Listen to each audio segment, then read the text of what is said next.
En la clase de hoy vamos a continuar con el tema de la ciudad y la arquitectura en relación a la cultura en el país entre 1930 y 1950.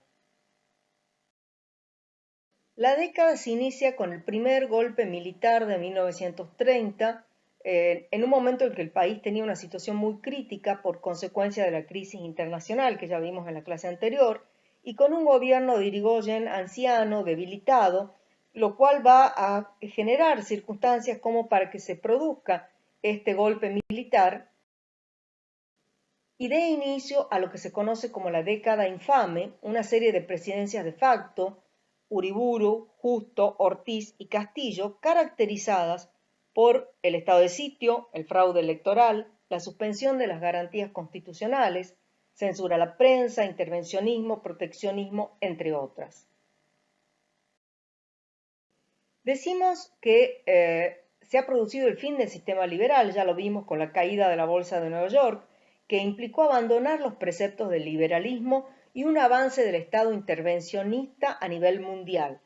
De todos los aspectos en que el Estado va tomando importancia en la vida pública, vamos a resaltar uno, que es el desarrollo de una industria nacional de sustitución de importaciones para poder reemplazar todo lo que no ingresaba al país desde Europa, ya desde la época de la Primera Guerra Mundial, lo cual se va a agravar aún más con la crisis financiera internacional. Pero también la década se inicia con un hecho que va a ser significativo para los temas que vemos en la clase de hoy, que es la llegada a la Argentina del arquitecto suizo-francés Le Corbusier, que dicta una serie de conferencias donde introduce los conceptos arquitectónicos urbanos del movimiento moderno europeo. Con respecto a la ciudad, ya hemos visto en la clase anterior que en las áreas centrales se está materializando la ciudad liberal, la metrópoli moderna, caracterizada por esa idealización del París de Haussmann. Hemos visto también en la clase anterior que se ha iniciado la expansión de las ciudades a la periferia, a los suburbios, fenómeno que se va a mantener constante a lo largo de los años que vemos en la clase de hoy, y vamos a ver particularmente en este periodo qué es lo que llamamos ciudad de masas. Con respecto a los tipos urbanos, bueno, como les decía, en las áreas centrales todavía se está materializando esa ciudad liberal del barón de Haussmann, y en los suburbios se ha iniciado la expansión con ese modelo de ciudad jardín de Ebenezer Howard. Pero vamos a ver aparecer también en las áreas centrales, sobre todo, el tema del urbanismo moderno o los CIAM, que vamos a desarrollar a continuidad, no tanto en realizaciones, sí en conocimiento de este urbanismo moderno en nuestro país y en propuestas que se van a hacer a lo largo de estos años. Decíamos que la expansión a la periferia continúa, pero va a continuar sobre todo de manos de la evolución de los medios de transporte. Ya no hablamos del ferrocarril, ya no hablamos del tranvía eléctrico, sino que sobre todo va a tener que ver con la difusión del automóvil, que se va a ir haciendo algo más común a medida que pasan los primeros años del siglo XX, y también con la aparición como transporte colectivo del ómnibus en 1928. Esto va a permitir que esa expansión a la periferia continúe en barrios intersticiales, en barrios donde no llegaba el ferrocarril o no llegaba anteriormente el tranvía eléctrico. Con respecto a la vivienda de estos suburbios, hemos visto cómo en el periodo anterior la vivienda va a seguir esa línea de la vivienda pintoresquista que ya habíamos visto en clases anteriores, era el modelo o el tipo de vivienda a emplear en los lugares de veraneo, en los lugares de esparcimiento de las clases medias altas y las clases altas. Pero este tema nos sirve para desarrollar uno de los primeros cambios en cuanto al impulso estético que van a transformar el paisaje urbano, y es la aparición de lo que se conoce como el californiano. Vemos aparecer este tipo de vivienda conocida como chalet californiano, que básicamente se va a entroncar con esa corriente que vimos anteriormente, que es el neocolonial, el nuevo colonial, porque como ustedes ven en las imágenes, tiene los elementos estilísticos característicos de nuestra arquitectura colonial, es decir, la teja colonial, los muros blancos, arcos, herrería, no muchos más elementos, pero en este caso es una versión de arquitectura colonial española, pero que llega al país y llega en realidad a todo el mundo, proyectada desde los Estados Unidos, que como vimos en clases anteriores, va a ser un foco de irradiación de modelos, dada la preeminencia que Estados Unidos cobra en el mundo luego de la Primera Guerra Mundial. Vemos acá esos yalecitos que con algunos de los elementos que fácilmente identificamos como arquitectura colonial española. Esta arquitectura se origina en la región, como su nombre lo indica, de California, en lo que se conocía como el Mission Style, el estilo de las misiones. Muy sintéticamente les digo que esto tiene que ver con que hay dos grandes partes del actual territorio de Estados Unidos que pertenecía a la corona española, Florida y la región de California. A finales del siglo XIX, en una guerra entre Estados Unidos y México, Estados Unidos obtiene estos territorios, los anexa, se va a apropiar de ellos y va a descubrir las antiguas misiones franciscanas que quedaban en pie, que tenían este lenguaje arquitectónico. Desde entonces, la región de California va a emplear este estilo como un símbolo de identidad de una región que se fomentaba en los Estados Unidos, que sea colonizada por habitantes estadounidenses. Entonces se va de alguna forma a generar una identidad regional con este lenguaje arquitectónico como símbolo de lo que era la región de California. Desde allí se va a proyectar al mundo. Y se va a proyectar sobre todo porque en esta región está, digamos, un gran foco de difusión del cine, que es Hollywood, y se va a difundir en las películas, se va a difundir en revistas de la época, y con esta arquitectura se van a hacer las casas de las grandes estrellas de Hollywood, por lo cual en las revistas se hablaba de la casa de las estrellas, pero que también va a ser empleada por todos los empleados de la industria del cine en California, con lo cual se van a hacer chalets californianos en muy diversas escalas. Acá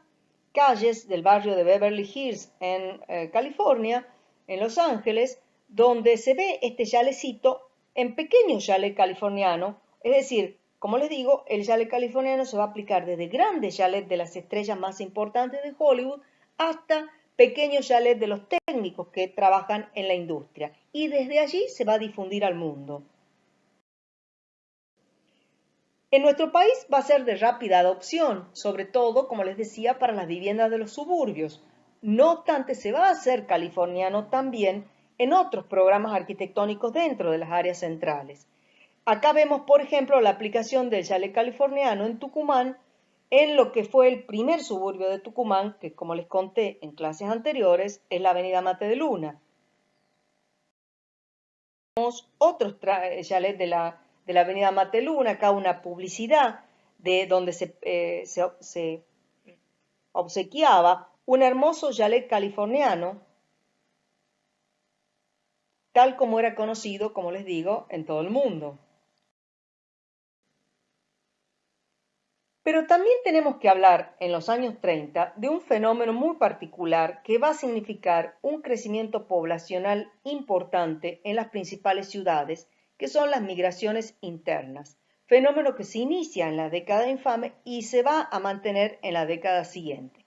Les decía que uno de los elementos más significativos de la política de la década infame fue el desarrollo de una industria de sustitución de importaciones a partir de la crisis de 1929 y en especial luego de 1935, cuando se va a iniciar un proceso de migraciones internas desde el interior a los centros urbanos principales como Buenos Aires, Rosario, Córdoba y Santa Fe, en menor medida también al Chaco con la industria del algodón. Vemos acá un cuadro del importante artista plástico Antonio Berni, que va a retratar a todos estos migrantes. Este cuadro se llama La migración, y vemos cómo esa población rural de las provincias se va a trasladar a las principales ciudades en busca de una mejor condición de vida, sobre todo porque en las ciudades, como les digo, se establecían industrias que ofrecían puestos para mano de obra, puestos de trabajo. Esas migraciones internas, ese proceso centrípeto nuevamente de un flujo de población hacia las principales ciudades, hacia el alrededor de las principales ciudades donde se ubicaban esas industrias, va a generar un cinturón industrial donde van a aparecer por primera vez en el país las villas miseria. En esas áreas centrales, junto con la crisis del sistema liberal y la caída de la construcción privada, va a aparecer de la mano de ese Estado que cada vez es más fuerte, un aumento de la obra pública. Se va a empezar a construir el equipamiento necesario para esa ciudad que ha crecido mucho en cantidad de pobladores, a punto de que hablamos de una ciudad de masas. Entonces se van a hacer, por ejemplo, obras como el mercado de abasto, ensanches de avenidas como la avenida Corrientes, la aparición de espacios recreativos para las masas como los grandes estadios de fútbol, la apertura de la avenida 9 de Julio, con también elementos, por ejemplo, como el obelisco, que es un ícono que se realiza en la avenida 9 de Julio en ocasión de un aniversario de la fundación de la ciudad de Buenos Aires. Y me importa que ustedes sepan que va a aparecer en esta década el urbanismo como disciplina. ¿Se acuerdan que veníamos hablando en clases anteriores de que la problemática de la ciudad era atendida no desde un punto de vista especializado, sino por los llamados higienistas, que eran médicos, sociólogos, abogados, personas que provenían de las más diversas disciplinas que se preocupaban por la ciudad? Pero en este momento el urbanismo toma un carácter científico, un carácter disciplinar, se incorpora a los estudios vinculados a la arquitectura, como los estudios de ingeniería en un principio, luego de arquitectura, se incorpora a la carrera de arquitectura, y además esto va a tener algo mucho que ver con este Estado intervencionista, donde el Estado se va a ocupar de regular a la ciudad. Van a aparecer oficinas municipales dedicadas especialmente a realizar estudios sobre los temas urbanos, que dan lugar a la aparición en distintas ciudades de planes reguladores. Es decir, desde que la aparición del estatismo van a haber planes de gobierno para los más diversos aspectos de la vida del hombre, pero en lo que hace al urbanismo aparece el plan regulador, que es una serie de estudios que se hacen sobre la ciudad y luego una propuesta urbana al respecto. Pero también en esa ciudad de masas, en esas obras para la ciudad de multitudes, tenemos que decir que si hubo un tema en el cual se mantuvo la inversión de capitales privados, va a ser en las inversiones inmobiliarias, donde se refugiaba un poco el valor frente a esta crisis del sistema financiero y donde se construían esas casas de renta en altura de las cuales hemos hablado en la clase anterior, pero que vamos a ver un nuevo lenguaje arquitectónico aplicado a las mismas. Esas nuevas viviendas que acabamos de ver, la casa de renta en altura, va a estar influenciada ya por lo que en 1930 se considera una casa moderna. Se han producido nuevos conceptos sobre vivienda, cambios culturales en los modos de habitar. La vivienda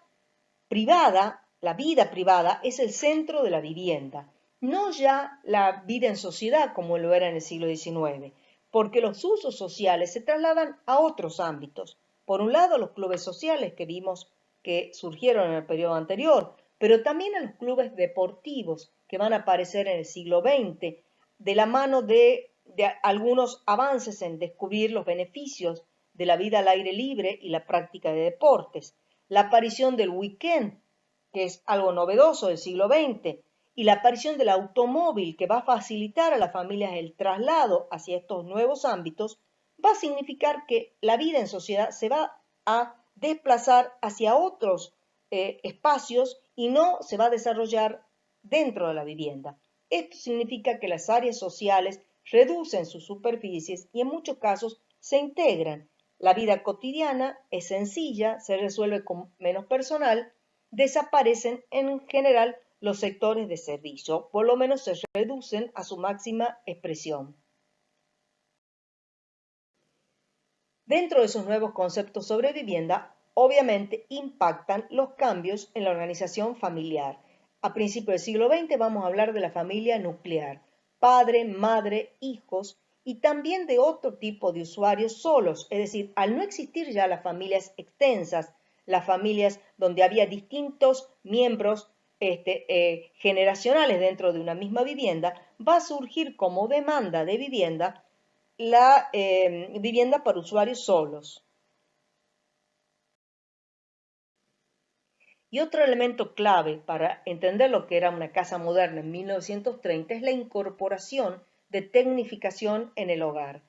Elementos como la cocina eléctrica, la heladera, la radio, la plancha, el teléfono y la televisión a partir de 1950 van a cambiar notablemente lo que son los espacios de la vida familiar, como vemos en estas publicidades de época. Es decir, desde la radio como el lugar de esparcimiento de la familia, la radio puesta en el living, donde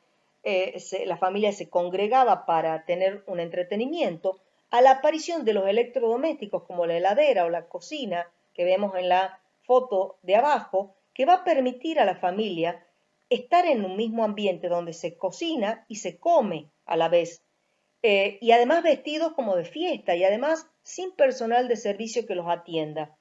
Está mostrando una imagen de la vida cotidiana de la familia de esta época, donde sin ningún lugar a dudas, si no fuese por la incorporación de estos elementos, de estos electrodomésticos, este tipo de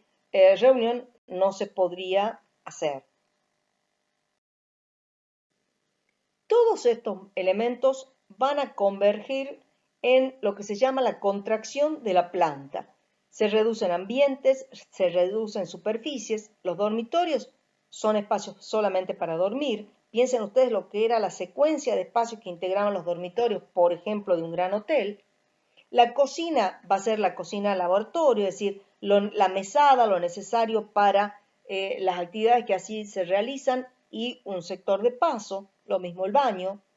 Y el estar solo dimensionado para una reunión familiar, incluso muchas veces integrado al comedor, el estar comedor o el living comedor. Como les decía, estos conceptos van a influir en esa vivienda de los sectores medios y altos, pero también van a influir en la vivienda popular, como lo vamos a ver después. Veíamos en clases anteriores el surgimiento de la casa de renta en altura, posibilitada por la aparición del ascensor, el hormigón armado, los servicios sanitarios y sobre todo por el surgimiento de una clase media importante que va a demandar este tipo de alojamientos. Ahora vamos a ver cómo en la década del 30 va a continuar este tipo, pero con una nueva versión, que es la casa de departamentos moderna. Habíamos visto en la clase anterior esa casa de renta que entre 1905 y 1930 asume imágenes prestigiosas como la de, si fuese un lenguaje académico francés, o los nuevos lenguajes que van llegando como el Art Deco, pero que en la década del 30 y hasta la aparición de la ley de propiedad horizontal, esa casa de renta va a ser realizada con otro lenguaje, pero sobre todo va a tener la incorporación de todos los dispositivos de confort que van a ser ahora el símbolo de estatus de estas viviendas. Toda la incorporación de estos electrodomésticos, de estas instalaciones, van a permitir que se reduzcan superficies, pero se aumenten dispositivos de confort. Como les decía, se realizaron muchos de estos edificios en la década del 30 de manos de la iniciativa privada, que en gran parte van a ser predominantes en ciertos sectores, por ejemplo, de la ciudad de Buenos Aires, donde gran parte del tejido urbano está realizado en este tipo de edificaciones. Este tipo de vivienda nos da pie para entrar en otro de los temas, en otro de los cambios dentro del impulso estético, que es la llegada de la arquitectura moderna. Y vamos a ver qué es esto de la arquitectura moderna. La primera modernidad o lo moderno que se difundía desde Europa era todo lo que rechazaba el eclecticismo, que priorizaba la austeridad de las formas, sobre todo vinculado a la posibilidad de una producción industrial, y donde el proyecto se liberaba de la composición académica. Estas ideas eran conocidas por algunos arquitectos jóvenes que viajaban a Europa o eran traídas al país por arquitectos europeos que llegaban o también difundidas a través de las revistas especializadas para arquitectos que van a introducir lo que se conocía en la época como una vanguardia estética, es decir, una avanzada en un movimiento estilístico, en un movimiento arquitectónico que era conocida por una fracción de la sociedad argentina vinculada a los movimientos internacionales. Pero lo moderno, en general, para el público común, era en la década del 20 la ciudad iluminada por la energía eléctrica, los carteles de neón, la radio, el crecimiento de los edificios en altura, el automóvil, la velocidad y en arquitectura el Art Deco. Esta casa de Alejandro Virasoro, quien luego va a desempeñar un papel muy importante en el movimiento moderno argentino, realizada en Art Deco, era lo moderno en la década del 20 al 30. Como les decía, va a haber algunos pioneros como Alberto Previs, tucumano, o Ernesto Botier, jóvenes arquitectos que viajan a Europa y que tan pronto como en 1924 van a proyectar incluso un edificio para la familia de Ernesto Botier, realizada ya en el lenguaje del movimiento moderno, lo mismo que un proyecto para una ciudad azucarera que no se hizo, donde está mostrando un paso más adelante en el lenguaje estilístico en cuanto a la abstracción de las formas, tema que, como habíamos visto en clases anteriores, se ha iniciado ya en esa búsqueda de las versiones geométricas de la arquitectura. Como les decía, en un principio ese movimiento moderno va a estar vinculado a grupos intelectuales de vanguardia. Vemos acá aparecer de nuevo a Victoria Ocampo, de quien ya conocimos dos de sus casas pintoresquistas. Ella va a presidir la Asociación Amigos del Arte, va a publicar distintos escritos en la revista Sur, y vemos acá entre estos distintos miembros de la Asociación Amigos del Arte al artista plástico Petoruti, que miren lo que es esta obra, que la vamos a vincular con otras que tienen importante protagonismo en esta nueva avance en la corriente tanto artística como arquitectónica. Victorio Ocampo tan pronto como en 1928 le pide al arquitecto Bustillo que le realice una casa moderna,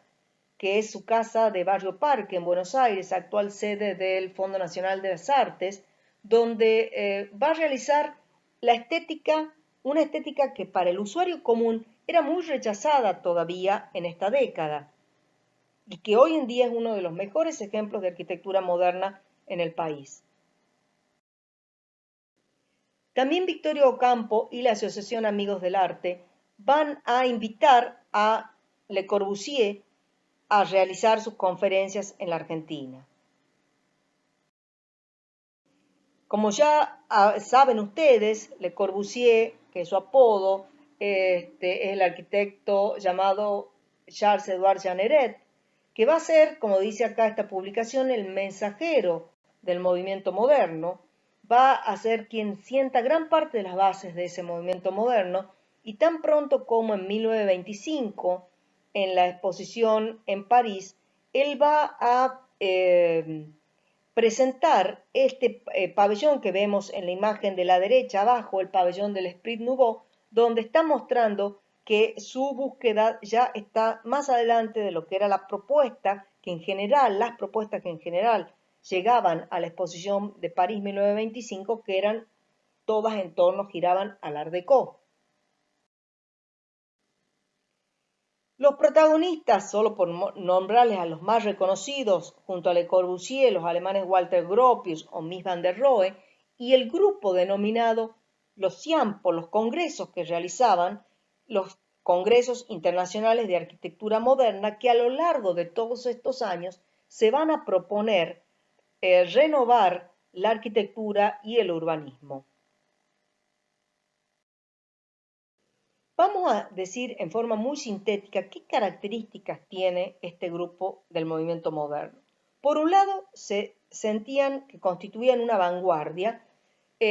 frente a la destrucción que había producido la Primera Guerra Mundial. Era necesario un planteo muy profundo. Ellos van a proponer romper con el pasado, hay que empezar desde cero. Van a proponer una actitud combatiente, revolucionaria, profundamente antihistoricista, en contra de todo lo que se venía haciendo hasta el momento.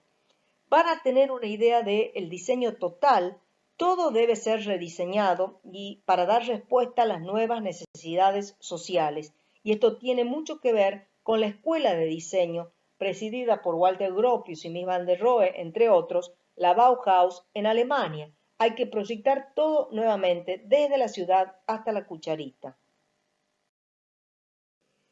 Este grupo tenía un rol fundamental en el cambio. Ellos sentían que tenían un papel preponderante en la transformación social. Hay un sentido de ser los mesías muy vinculado a esa aparición de los regímenes autoritarios por toda Europa, donde ellos, gran parte de lo que plantean van a ser utopías y donde se van a sentir, como les digo, que son personajes fundamentales del cambio de toda la sociedad. Otra característica que le da nombre a este movimiento es la del racionalismo. Ellos sienten que luego de la destrucción de la guerra lo único que sobrevive es la razón y el hombre debe aferrarse a la razón para encontrar solución a los problemas que ha creado. Por otro lado, también eso tiene que ver con todo el avance de la segunda revolución tecnológica, esa sensación de que el hombre ha alcanzado por medio de la técnica un progreso no visto hasta ese momento. Imagínense ustedes una generación que ve crearse el automóvil, el transatlántico, el ferrocarril, y entonces van a tener una sensación de superioridad, del dominio de la técnica y van a proponer una actitud racionalista para diseñar. Vamos a ver también que todo este avance en la revolución tecnológica va a influir en otra característica que es el funcionalismo. La función es tomada como centro. Ellos dicen form follows function, es decir, la forma sigue a la función. Y la función es estudiada científicamente. Tiene mucho que ver con la importancia que la función tiene para las máquinas. Se habla de la maquilolatría del movimiento moderno. Ellos adoran a las máquinas, al avión, al transatlántico, y van a decir que una sola forma es necesaria para cada función. Incluso van a plantear algo que en ese momento era muy de avanzada, que era pensar, por ejemplo, en una vivienda como una máquina, la máquina de habitar. Que van a decir que ningún edificio es bello si no cumple una función, y van a plantear que si un edificio cumple una función, es bello. Todo esto tiene mucho que ver con esa necesidad de generar prototipos para la industria, de satisfacer las necesidades sociales a gran escala a través de la industria, la producción masiva, en serie y la prefabricación. Mucho de esto se va a plantear en esa escuela de diseño que les mencioné, la Bauhaus, aunque la mayoría de los bienes que la Bauhaus produjo en esos años fueran elementos de lujo que no llegaron en esta primera etapa a una difusión masiva. Y finalmente, una característica del movimiento internacional es que fue un movimiento internacional, que rápidamente, por lo menos sus aspectos más comprensibles, por lo menos lo que hace al lenguaje estilístico que propone el movimiento moderno, va a alcanzar una difusión internacional, a tal punto que unos críticos, Hitchcock y Russell, en 1933 van a hablar de el estilo internacional. ¿Cuáles son las características estilísticas? Por un lado, esa preocupación por una nueva estética, es decir, nada que ver con lo que se enseñaba en las academias, donde primero se componía y luego se pensaba en la función, sino que hay una nueva relación, como les decía, forma-función. La forma sigue a la función. Está tachado este edificio, que es el Congreso de la Nación Argentina, para mostrarles ese rechazo por las formas del academicismo ecléctico, del academicismo historicista. Y pensemos que ya hemos hablado de esto en clases anteriores, es un proceso de larga gestación desde la Revolución Industrial. Este proceso de una tendencia a la abstracción, que tiene mucho que ver con la necesidad de simplificar las formas para la industria, viene siendo ensayado desde las artes figurativas, con la aparición del cubismo en 1907. Este cuadro de Picasso, Las señoritas de Avignon, va a significar un punto de inflexión en el arte, donde está ya buscando integrar muchos de los conocimientos que se tienen hasta el momento y sobre todo eso que hemos hablado en la clase anterior, que es la idea de la cuarta dimensión y cómo la velocidad, cómo el movimiento del observador cambia lo observado, donde entonces el cuadro va a buscar disociar la imagen en sus componentes elementales, líneas, superficies, colores, imágenes superpuestas que remiten a distintos puntos de vista conforme el observador se iría moviendo. Vemos acá otros integrantes de este cubismo: Picasso, Braque, Gris, Juan Gris. Pero piensen en ese cuadro que yo les mostré, de Petoruti, de la Asociación Amigos del Arte, que se inscribe dentro de esta estética del cubismo. El arte abstracto también, de la mano de Kandinsky, que trata de buscar la esencia de las cosas a través de la abstracción de sus formas, o el neoplasticismo, donde va a aparecer esta estética bidimensional, donde se va simplemente a mostrar los dos, el negro y el blanco, dos colores considerados neutros, y los colores primarios, el rojo, el azul y el amarillo. Y en este movimiento neoplástico también van a aparecer artistas como Rietveld, que va a realizar muebles donde se busca captar la esencia de lo que un mueble es, como lo dice Rietveld en su silla de 1917, la silla roja y azul, donde trata de buscar qué es lo esencial en un mueble y va a producir este prototipo de silla. Pero no podemos extrañarnos si recordamos que nosotros venimos viendo en clases anteriores esa tendencia a la abstracción que ya aparece en las corrientes abstractos geométricas del Art Nouveau, como la Secesión vienesa o la Escuela de Glasgow y las obras de Mackintosh en Escocia, y también el Art Deco, que da un paso adelante y va a centrar sus características estilísticas en las formas geométricas. El movimiento moderno se va a proponer ya una arquitectura como volumen y espacio, y Le Corbusier va a decir: la arquitectura es el sabio juego de los volúmenes bajo la luz. Va a decir que ya no es necesario componer al estilo de las academias, como veíamos anteriormente, sino que la regularidad va a ser el nuevo criterio de diseño, y va a hablar de que nada en la arquitectura debe ser algo aplicado, algo digamos, superficial, y van a decir: el ornamento es un delito y hay que buscar la belleza a través de la explotación en sí de los materiales, de la belleza de los materiales. ¿Cuáles son las características estilísticas de este estilo internacional? Volúmenes simples, techos planos, balcones redondeados como si fueran las proas, por ejemplo, de los barcos, las formas inspiradas en general en las máquinas, las carpinterías metálicas, producto de la industria, los ojos de buey, como tienen los barcos. Todos estos elementos van a ser los que se difunden y van a ser los que se conocen como el repertorio formal del estilo internacional. Pero hay una serie de propuestas de mayor profundidad que lo que hace al lenguaje estilístico, que tan temprano como en 1922 la propone Le Corbusier con lo que él llama los 5 puntos de una nueva arquitectura. Por un lado, la planta libre, es decir, la planta ya no va a ser una planta que va a estar dominada por los muros portantes. En la imagen a la derecha son los croquis de lo que se va a abandonar y en la imagen a la izquierda, estos son croquis de Le Corbusier, lo que se propone. Si ahora se cuenta con la tecnología del hormigón armado y con la tecnología del acero, se puede hacer una arquitectura libre de muros portantes, donde la estructura sea independiente y cada planta está libre para que en cada planta se realicen tabicaciones diferentes. Va a proponer también la terraza jardín.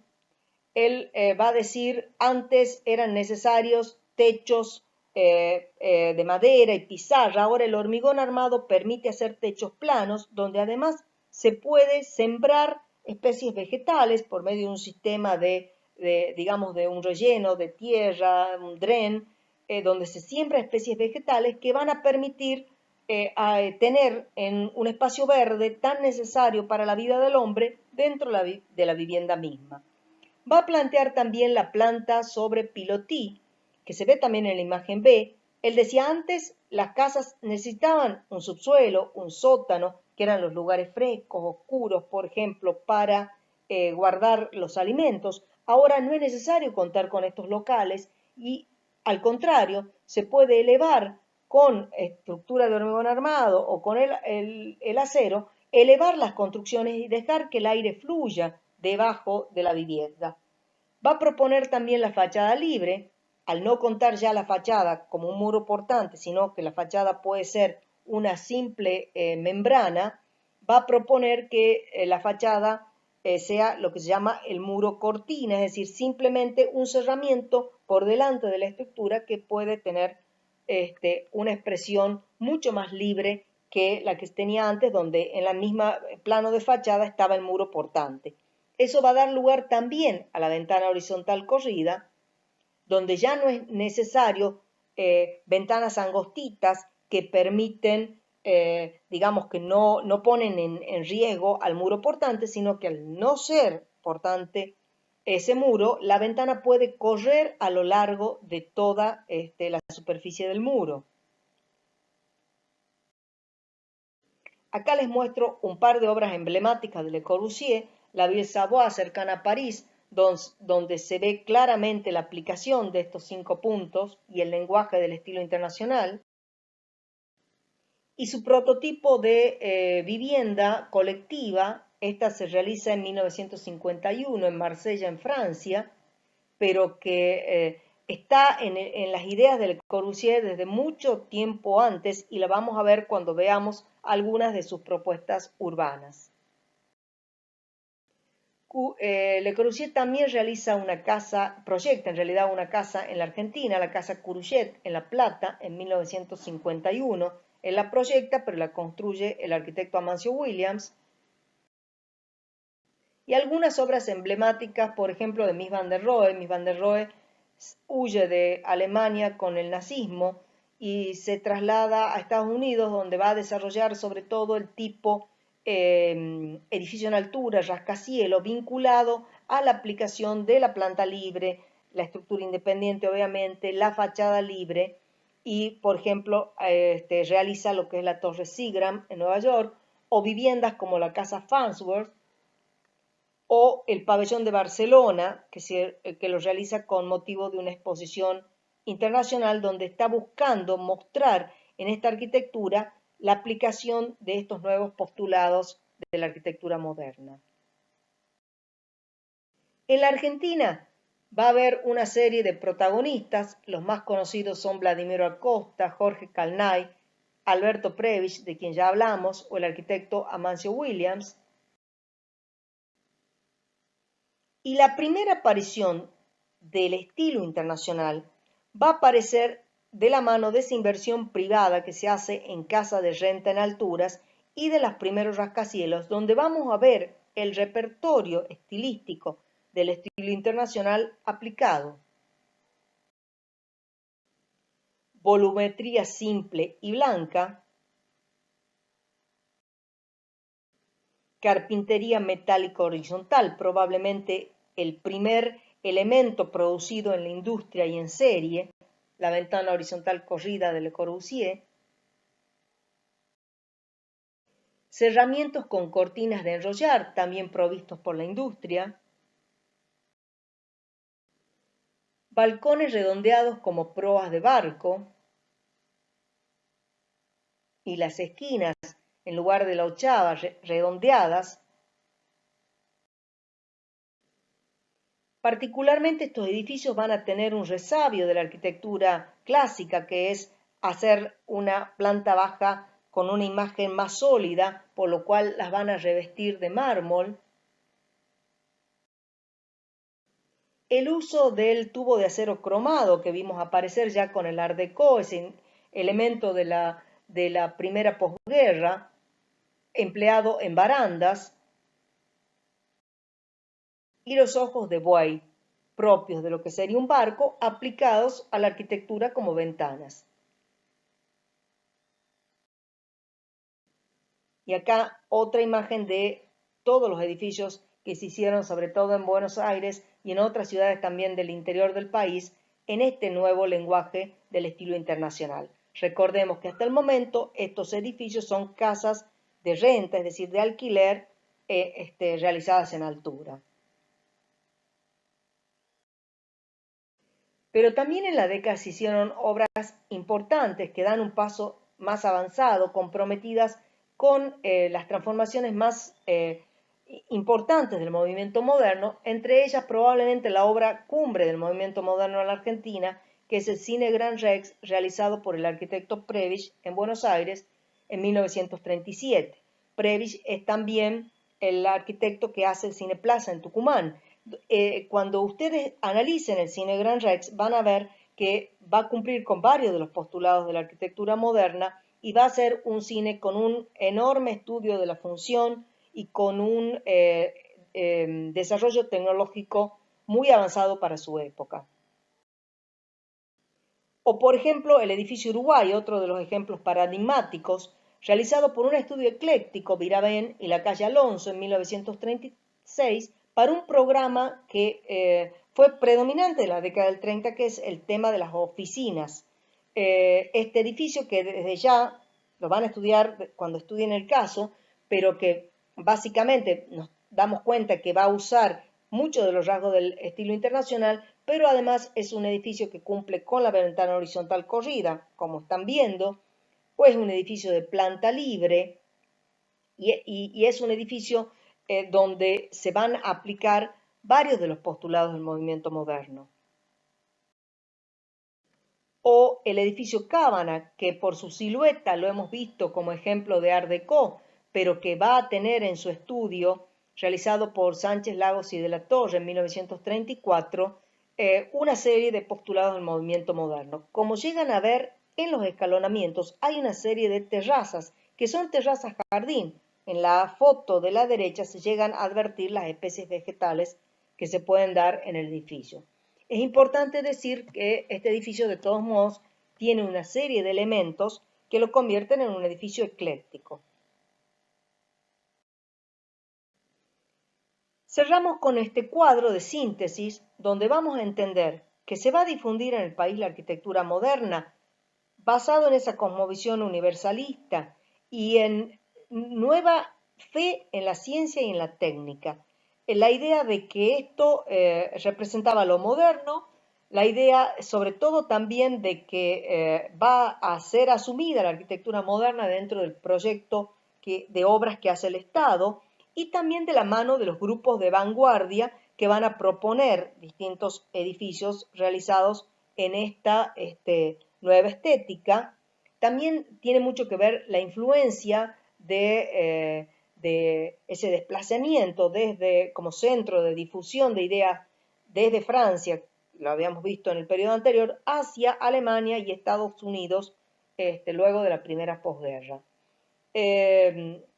Por otro lado, también el consumo de elementos producidos por la industria, los dispositivos de confort y el uso predominante del hormigón armado va a ser característico de este periodo. Y el tema de la arquitectura moderna se va a aplicar, como hemos visto, en los edificios de renta en altura y en la arquitectura estatal, en programas como oficinas, y más lentamente va a ir siendo aceptado por el público en general para temas como la vivienda. Ahora bien, decíamos que cuando llega Le Corbusier trae al país las ideas también que tenía con respecto a el urbanismo, sobre todo al urbanismo que luego van a empezar a estudiar los CIAM. Pero Le Corbusier desde temprano tenía sus planteos urbanos. Él va a decir que el sol, el espacio y el verdor son las materias primas del urbanismo, y va a proponer un nuevo tipo de ciudad, una ciudad donde no se advierte qué relación guarda con la ciudad existente. Su primer proyecto es la ciudad para 3 millones de habitantes de 1922, donde estamos viendo una maqueta que reconstruye este proyecto de Le Corbusier, básicamente una ciudad de vivienda colectiva, donde en el centro hay una serie de rascacielos cruciformes, rascacielos que adoptan la forma de cruz para poder ir buscando el mejor asoleamiento, y luego una serie de prototipos de viviendas en bloque que van rodeando a este centro de la ciudad. Él va a proponer esta aplicación de ciudad para París en el Plan Voisin en 1925, donde esto supone que un gran sector de París debiera ser demolido. Ven allá a lo lejos, se ve arriba a la derecha la traza antigua de París, por lo cual es un proyecto utópico que obviamente no se realizó. Tiene otro proyecto como la Ville Radies, donde va a generar estos proyectos urbanos ideales que no se van a aplicar como tal, salvo en un par de casos en el mundo, como Chandigarh o Brasilia, pero de lo cual sí se va a extraer una serie de conceptos que van a ser aplicados en nuestro país a partir prácticamente, les diría, de la década del 70. Pero que están presentes en el periodo que ahora estamos viendo en proyectos. Por ejemplo, el proyecto que hace de reordenamiento para la avenida 9 de Julio el arquitecto Fermín Beretervide, que fue miembro de los CIAM representando a la Argentina, justamente aprovechando que la avenida 9 de Julio se había demolido prácticamente 3 manzanas para realizar la apertura de la avenida. Él va a proponer este tipo de edificios aislados, exentos, en medio del espacio, con un nuevo tipo de implantación del edificio que nada tiene que ver con la cuadrícula o el amanzanamiento tradicional. También Vladimiro Acosta va a proponer estudios para lo que sería un city block, que está significando evidentemente una destrucción de la ciudad histórica tal como se conocía hasta el momento. En 1938, los jóvenes arquitectos Ferrari Ardoy y Kurjan, argentinos, van a viajar al estudio Le Corbusier para realizar un plan para Buenos Aires. Plan que tampoco se implementó, del cual sí se tomaron algunas ideas, pero que no se implementó como tal en la época, pero donde podemos ver las ideas de Le Corbusier, quien estuvo siempre impactado desde que llegó en 1929 a dictar sus conferencias, por el hecho de que Buenos Aires le daba la espalda al Río de la Plata, y él propone un centro de negocios de 5 torres sobre el río, vinculados por una gran avenida hacia la ciudad de Buenos Aires. Es decir, hay una serie de ideas en la década del 30, pero que no se van a materializar, salvo en forma muy fragmentaria, hasta muchos años después. Otros proyectos dentro de lo que es el tipo de urbanismo SIAM se realizaron con ocasión del terremoto en la ciudad de San Juan en 1944, como ustedes pueden ver en este plano y en la maqueta, donde vemos una implantación que no sigue el amanzanamiento tradicional, pero esto quedó en proyecto, no se hizo, la ciudad de San Juan se reconstruyó en forma tradicional en el mismo sitio donde había sido el terremoto. Pero también, y muy significativamente, siguiendo el lineamiento SIAM, está el proyecto de la Ciudad Universitaria de San Javier en Tucumán, tema que es sumamente conocido porque fue de avanzada plantear esta ciudad universitaria en la cumbre del Cerro San Javier, de lo cual hoy queda el sector de las viviendas de los profesores y el edificio colectivo, el blog que nunca se concluyó, pero que sigue en pie. Algunas de las realizaciones de este urbanismo en tramos, en sectores que por algún motivo no habían sido edificados aún, se pueden ver en esa fotografía aérea a la izquierda de 5 torres en altura ubicadas en un predio que no está loteado como es el resto de la ciudad de Buenos Aires, o en lo que es el conjunto soldático, en estos edificios en tira que están girados buscando justamente el asoleamiento, esa luz y sol como materia prima del urbanismo planteadas por los SIAM. Vamos a ver ahora el último de estos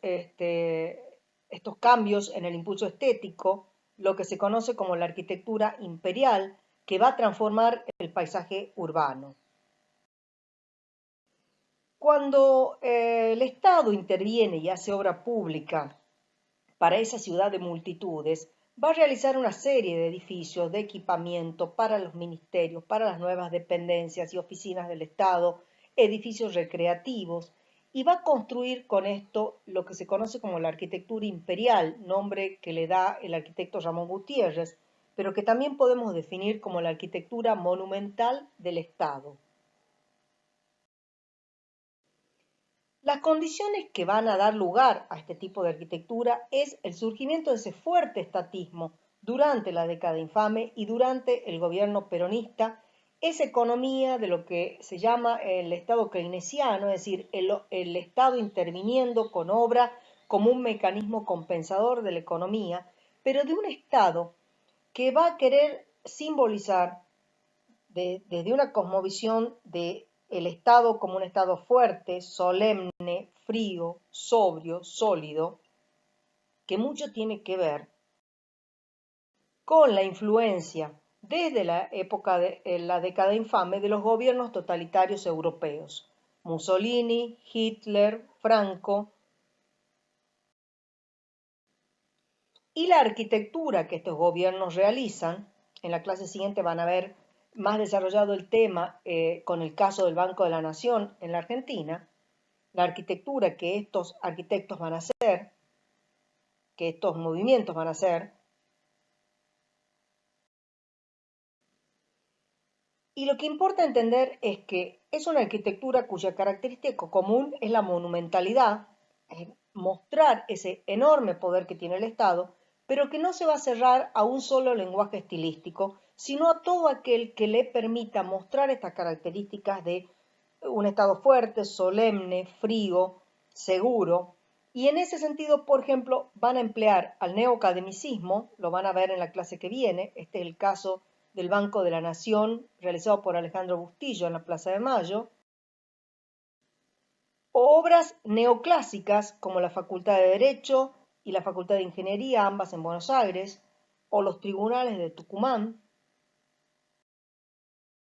Pero también se usa el lenguaje racionalista o del estilo internacional en obras monumentales, como el Hospital de Clínicas, las sedes de YPF en la Diagonal Norte, el Hospital Militar. o el Art Deco, como el caso del Monumento a la Bandera, realizados fundamentalmente por Guido, pero también con participación de Bustillo en la ciudad de Rosario. Cerramos el cuadro síntesis de la arquitectura imperial explicando que tiene que ver con el estatismo de la década infame y de gobierno peronista, el resurgimiento de un clasicismo a nivel internacional, la arquitectura monumental por esa influencia que hablábamos de los estados totalitarios, y por la necesidad también de hacer grandes obras de equipamiento para las masas y para las oficinas que la burocracia estatal demandaba a partir de la aparición del fuerte estatismo. Decimos también que en ese aumento de la obra pública el Estado va a construir vivienda y esto va a cambiar el tema de la vivienda popular. En la década infame se construyen una serie de barrios de viviendas como Ciudad Jardín Lomas del Palomar en 1933 o la obra cumbre del peronismo Ciudad Evita de 1948, donde si vemos ambos temas vamos a ver que en muchos casos estos barrios o estas ciudades de viviendas se van a realizar siguiendo el modelo que ya hemos visto de Ebenezer Howard de la Ciudad Jardín. Con la llegada del peronismo, el tema de la vivienda se va a incorporar a la idea de la justicia social, de la doctrina justicialista. La idea del Estado benefactor va a incluir en estas reivindicaciones sociales el derecho al acceso a la vivienda. Y esto lo va a hacer precisamente en los años 40, una década donde el déficit habitacional se ha agravado por las migraciones internas de las que ya hablamos, el tema del surgimiento de las villas miseria. Se va a realizar en el país el primer Congreso sobre Vivienda Popular y se va a crear el Consejo Nacional de la Vivienda y la Administración Nacional de Vivienda en 1945, que reemplaza a la Comisión Nacional de Casas Baratas que actuaba en la materia, como hemos visto, desde 1915. Como les decía, dentro del accionar del peronismo, a través de la Fundación Eva Perón, del Banco Hipotecario, se va a incorporar el derecho a la vivienda en este Plan Nacional de Viviendas como parte de la política de justicia social. Vemos acá parte de las publicaciones del peronismo, este mapa de la Argentina con la propuesta de todos los barrios de vivienda que se harían en las distintas ciudades del país. Uno de estos barrios, el barrio Los Perales, que es parte de los ejemplos paradigmáticos de la materia, se realiza en un sector que era una quinta que no tenía construcciones, rodeada por villas de emergencia, donde, como ven, estamos advirtiendo un tipo de implantamiento de la vivienda novedoso para la época, que es justamente un planteo SIAM dentro de estos planes de vivienda, es decir, la idea de bloques de viviendas colectivas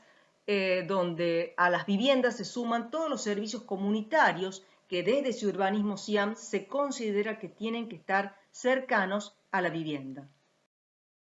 Vemos acá también otra imagen del barrio Los Perales, los bloques, las vías de comunicación entre bloques, es decir, la posibilidad de realizar este urbanismo SIAM en un lugar que estaba, digamos, despoblado, es decir, era una quinta donde no había nada construido, permitió la aplicación de este modelo urbano. Y el proyecto más importante del peronismo, la Ciudad Vita de 1948, va a proponer una ciudad, como su nombre lo dice, es el proyecto más grande a escala urbana, se proyectaron 15.000 viviendas, pero se realizaron solamente 5.000 en tiempos del peronismo, y que va a seguir como buena ciudad en la idea de Ciudad Jardín de Ebenezer Howard. Los proyectistas tenían la voluntad, como ven ustedes ahí resaltado en el círculo, desde el aire se viera el perfil de Evita Perón. Vemos acá otras imágenes y planos de Ciudad Evita, donde hay distintas tipologías, de las cuales vamos a mostrar dos que son las más destacadas. Este tipo de vivienda colectiva, el elefante blanco, es una sola vivienda que es probablemente la vivienda moderna más importante dentro de lo que es vivienda social realizada en la época. Cumple con los 5 puntos de la arquitectura moderna de Le Corbusier. Se le llama el elefante blanco por su condición casi de edificio único y muy singular dentro del conjunto, que tiene una densidad menor. Y el otro tipo que nos interesa es este tipo de chalet, que ya lo hemos visto, es el chalet californiano, al cual en tiempos del peronismo se le va a decir chalet argentino o chalet peronista. Es una simplificación de los elementos del chalet californiano para poder realizar con ellos vivienda popular. Cerramos el cuadro justamente de síntesis del californiano con la incorporación de esta versión de ese chalet californiano que hemos visto, que abarcó a los más diversos programas de vivienda, desde los grandes chalets de los suburbios de las clases altas a los chalets de la clase media en los suburbios más cercanos a la ciudad, pero que también va a tener su versión popular producto del plan de viviendas del peronismo. El fin del periodo que estamos viendo se produce con un nuevo golpe militar, la Revolución Libertadora de 1955, que derroca a Perón, y con esto culmina un ciclo, y con esto damos fin a el dictado de esta etapa del siglo XX.